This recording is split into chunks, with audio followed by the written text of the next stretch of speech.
Jesus. Hey friends, welcome back to James chapter 3. I'm so excited for us to get into the Word today.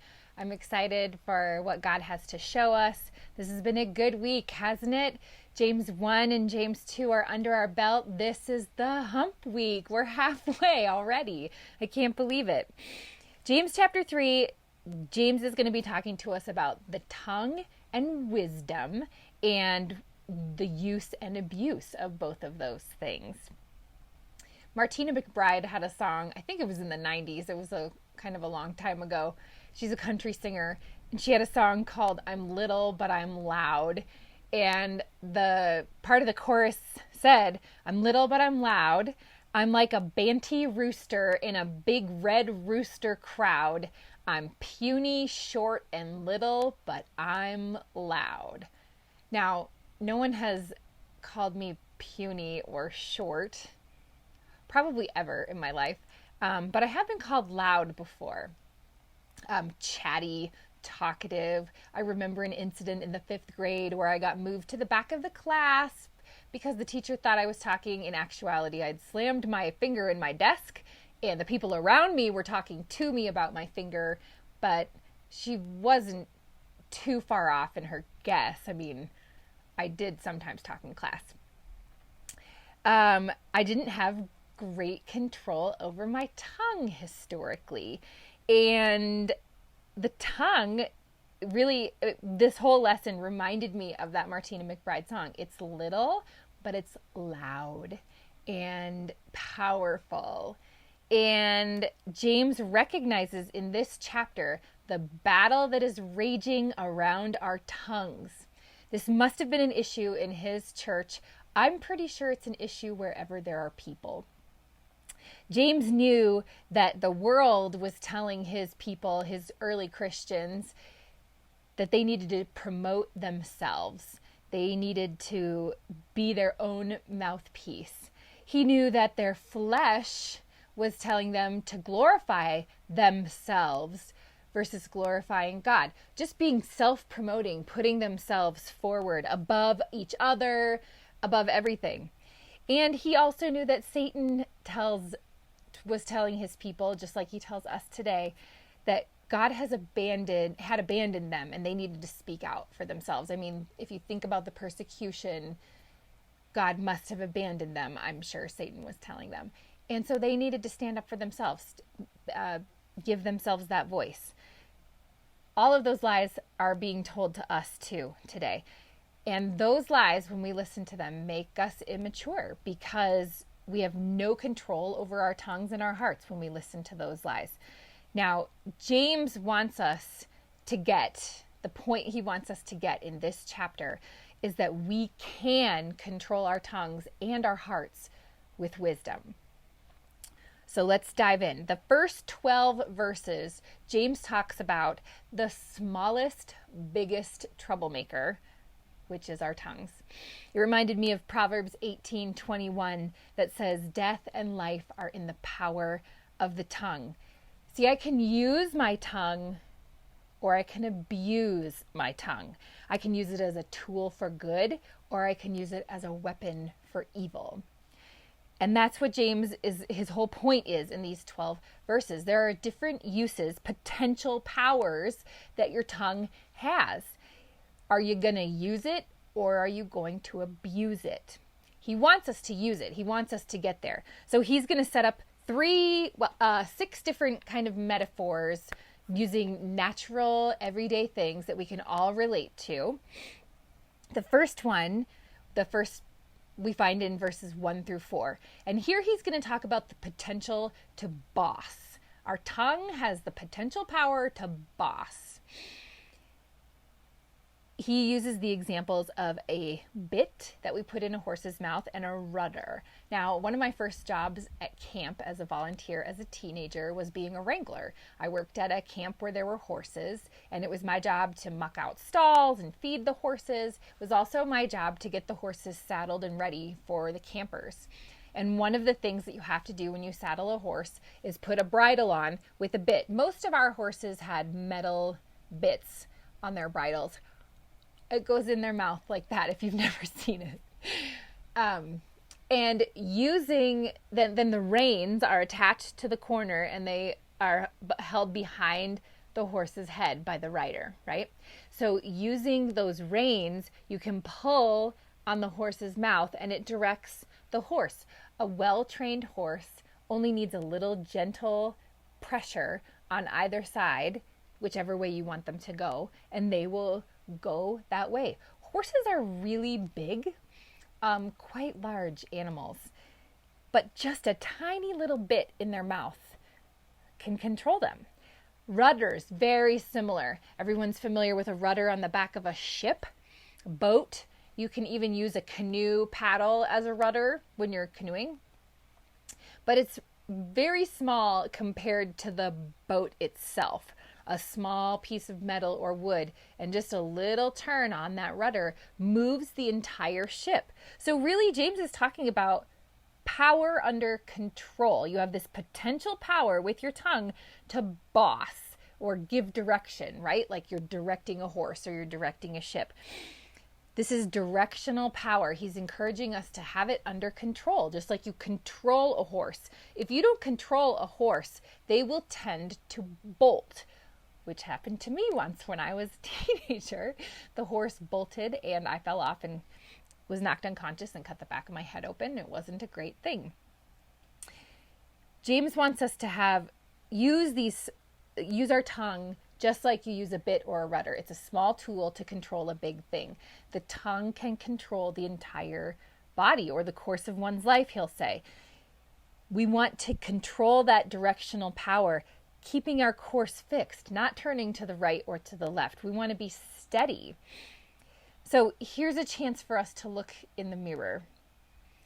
Am I the boss of my tongue, or is it the boss of me? Do I let my tongue just run, or do I control it?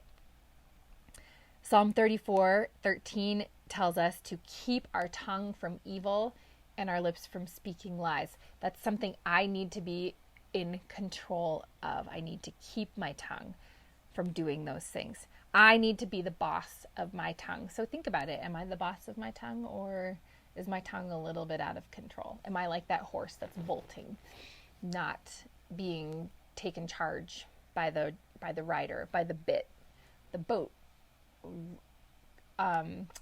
cast up on the shore because the rudder, whoever was in charge of the rudder, wasn't steering?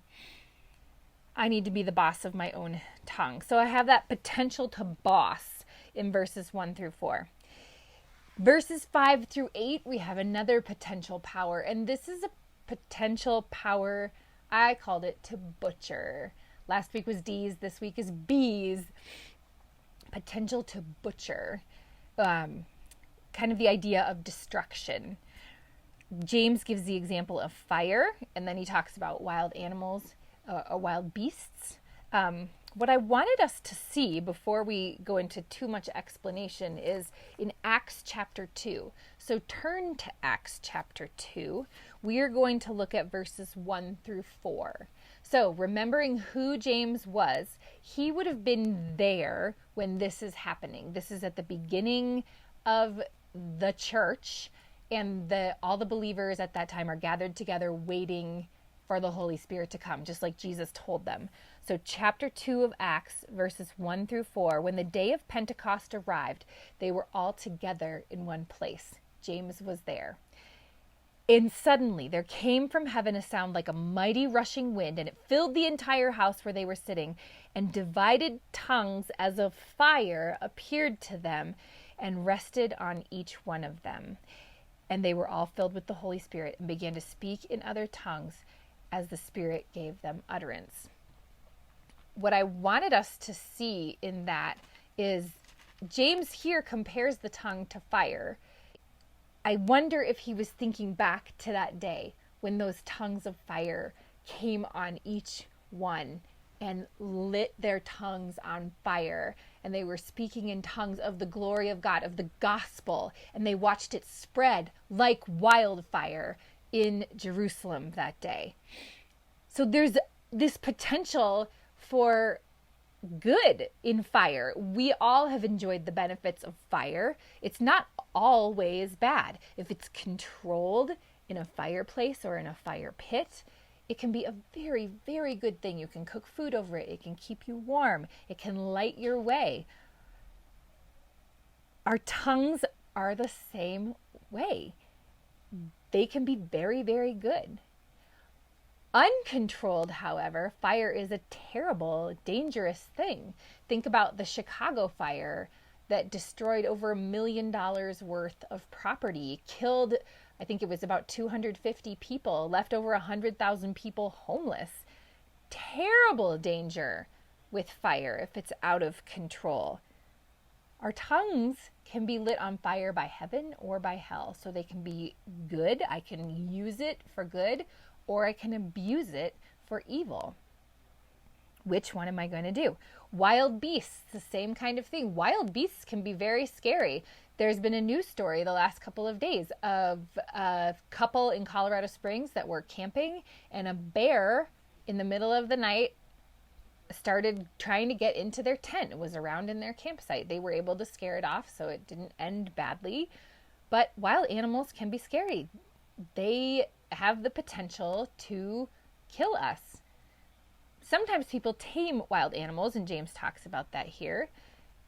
There's also, we've all heard stories about wild animals that were tamed, but then they turned on their owners.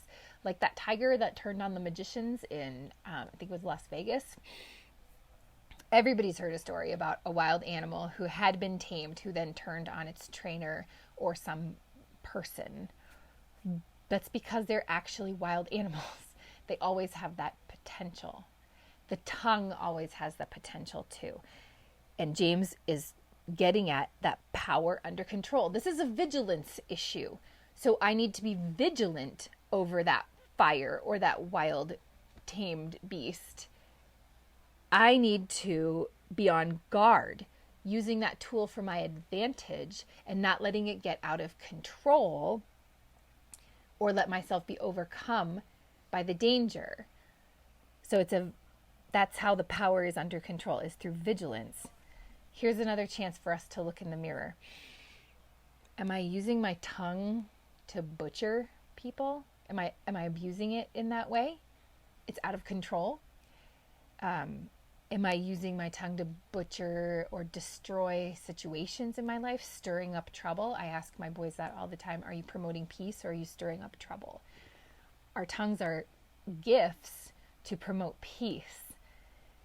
I can use it, not abuse it, when I am vigilant over my tongue. Proverbs 21:23 says, those who guard their tongues keep themselves from calamity. We need to be guarding, vigilant over the dangers of our tongue. They can be excellent tools for good, but only if we keep that power under control. Okay, so we have the power to boss in verses 1-4. We have the power to butcher in verses 5-8. And then we have the power to bless in verses 9-12. What does that mean, the power to bless? Well, James gives two examples. He gives the example of a spring or a fountain of water. And he gives the example of the fruit tree. Both of those, James says, are consistent with what they are. They're consistent with the nature of how God made them. Fresh springs bring forth fresh water. Apple trees bring forth apples. Fig trees bring forth figs. You don't see in nature a contradiction of the result. It's consistent with who it is. So look at the fountain or the spring. Mine says, does a spring pour forth from the same opening both fresh and salt water?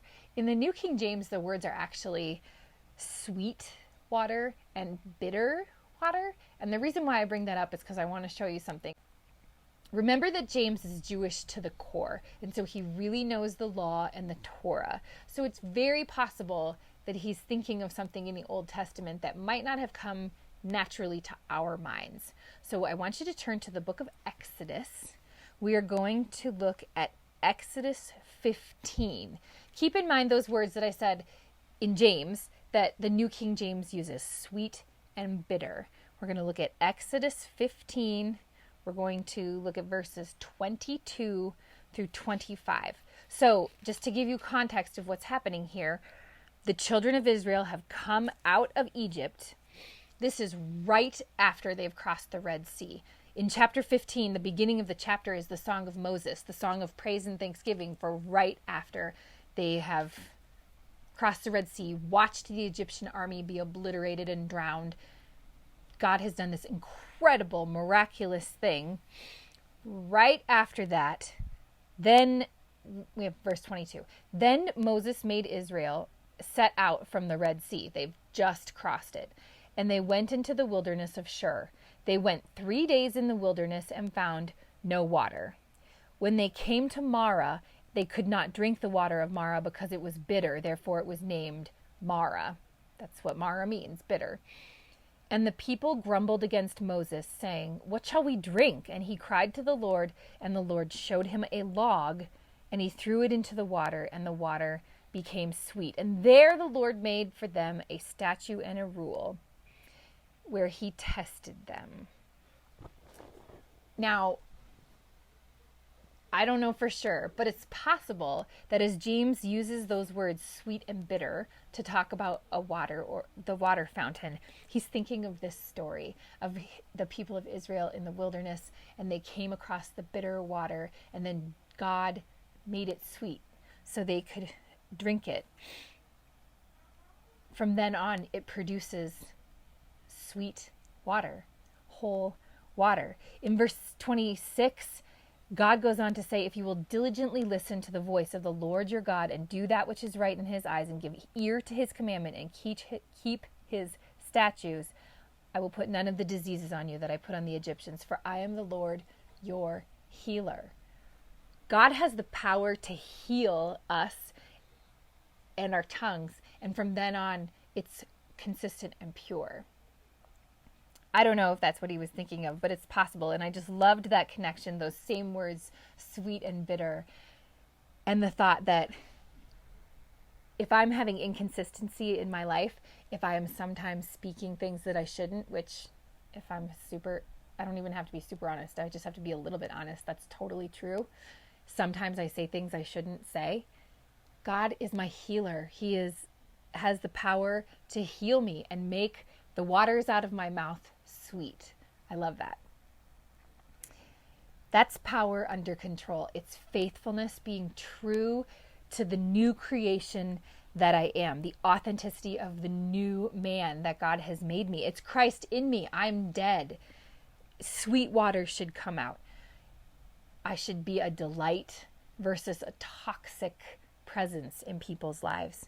So here's where I can look in the mirror. Am I being consistent with my tongue? Am I using it for blessing rather than cursing? Am I pouring forth sweet water, consistent fruit? Ephesians 4:29 says, "Do not let any unwholesome talk come out of your mouth, but only what is helpful for building others up according to their needs and the benefit of those who listen." I need to be that consistent, faithful. That's how I use the power of my tongue, but under control, to be a blessing, to be consistent with that new man. Now, all of this raises a question in my mind. How in the world am I going to do this? How do I know when to say what I should say, how to say it, all of that? Well, James knows we are going to need some wisdom. I am going to need some wisdom. And remember back to chapter 1, he's already told us if you lack wisdom, ask. Now he's just going to give us a cheat sheet, really, for wisdom. How do you discern what's good wisdom and what's bad wisdom? He's going to separate it into kind of worldly wisdom and godly wisdom. Straight away in verse 13, he gives us a litmus test for wisdom. And he says in verse 13, let me flip back because I'm still in Exodus. Who is wise and understanding among you? By his good conduct, let him show his works in the meekness of wisdom. Now, there's a couple phrases I want us to pay attention to in that litmus test. The first phrase is wise and understanding. We're going back to the Old Testament. We're going to go to Deuteronomy this time, which James would have been really familiar with. Fun fact, Deuteronomy is the most quoted book in the Old Testament by Jesus, who, remember, is James' half-brother. So it makes sense that James might have been thinking of this very passage. Deuteronomy chapter 1, verse 13, choose for your tribes wise and understanding and experienced men, and I will appoint them as your heads. Wise and understanding. Now flip over to Deuteronomy chapter 4. Deuteronomy chapter 4, verses 5 through 8, and listen to this. Keep them and do them, for that will be your wisdom and your understanding in the sight of the people, who, when they hear all these statutes, will say, surely this is a great nation, and it is wise and understanding people. For what great nation is there that has a God so near to it as the Lord our God is to us whenever we call upon him? And what a great nation is there that has statutes and rules so righteous as all this law that I set before you today. Interesting. Wise and understanding goes all the way back to Deuteronomy, to the new law that Moses gives to the children of Israel in his farewell address. Back to James. The other phrase I want you to pay attention to in verse 13 is the meekness of wisdom. So wise and understanding is something that's been called for generations. Meekness of wisdom. What is that? Meekness of wisdom. Well, meekness can also be translated gentleness. And meekness or gentleness, I want you to think of it as power under control, like we've been talking about this whole entire time. Jesus said in Matthew chapter 5, blessed are the meek or the gentle. Paul names gentleness as a fruit of the Spirit in Galatians chapter 5. And in Philippians chapter 4, we are told to be known for our gentleness. This is something that should be characteristic of every believer. It was certainly characteristic of Jesus, who was wise beyond everything because he was God in the flesh, but he was also humble. He didn't go around trumpeting himself or talking about how wise he was or rubbing it in people's faces. He was humble and gentle. And this is the kind of wisdom, this is the definition of the wisdom that James says is good. By contrast, in verses 14 through 16, he talks about worldly wisdom. But if you have bitter jealousy and selfish ambition in your hearts, do not boast and be false to the truth. This is not the wisdom that comes down from above, but is earthly, spiritual, and demonic. So he brings up bitter jealousy. I want us to take note that bitter jealousy is a poison. It stems from ungratefulness, discontent, and ultimately not trusting God. I don't want to have bitter jealousy. I don't even want to have a splinter of bitter jealousy in my life. I want to be grateful and content, and I want to be trusting. He also brings up selfish ambition. What's that? Selfish ambition places a disproportionate amount of attention on me, and it gives an inflated sense of self that leads to a distorted view of reality. So it's putting myself first, putting myself above. It's not being able or willing to celebrate other people's successes because have that splinter of jealousy and insatiable need to put myself forward. And that's not good wisdom. That's not the kind of wisdom I should listen to. This kind of wisdom, James says, is earthly, unspiritual, and demonic. It goes from bad to worse, just being of the earth. But it's not only that, it's unspiritual, or another word is sensual, and it's actually demonic. It's not from God, which means it's from Satan. It is not a good thing. So that is not the kind of wisdom that we want. By contrast, in verses 17 through 18, he talks about the godly wisdom. And I just love this list. It reads almost like a list of the fruits of the Spirit. It is pure, peaceable, gentle, open to reason or compliant. It's full of mercy and good fruit. It's impartial without favoritism, like we talked about in chapter 2. It's sincere without hypocrisy, so it's consistent and faithful. I had to think about this one and look in the mirror and ask myself, what kind of wisdom am I leaning into? Am I leaning into that worldly wisdom that tells me to promote myself and put myself first and above?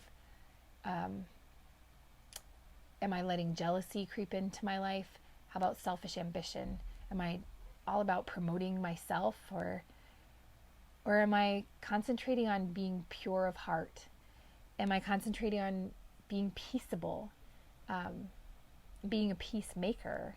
Am I gentle? Am I known for that? What kind of wisdom are we leaning into? We have to ask ourselves. Well, Jesus said in Matthew 12, when he was talking to the Pharisees, he said that out of the abundance of the heart, it's what the mouth speaks. So really, at the very center, our tongue and wisdom, these are heart issues. What's in my heart?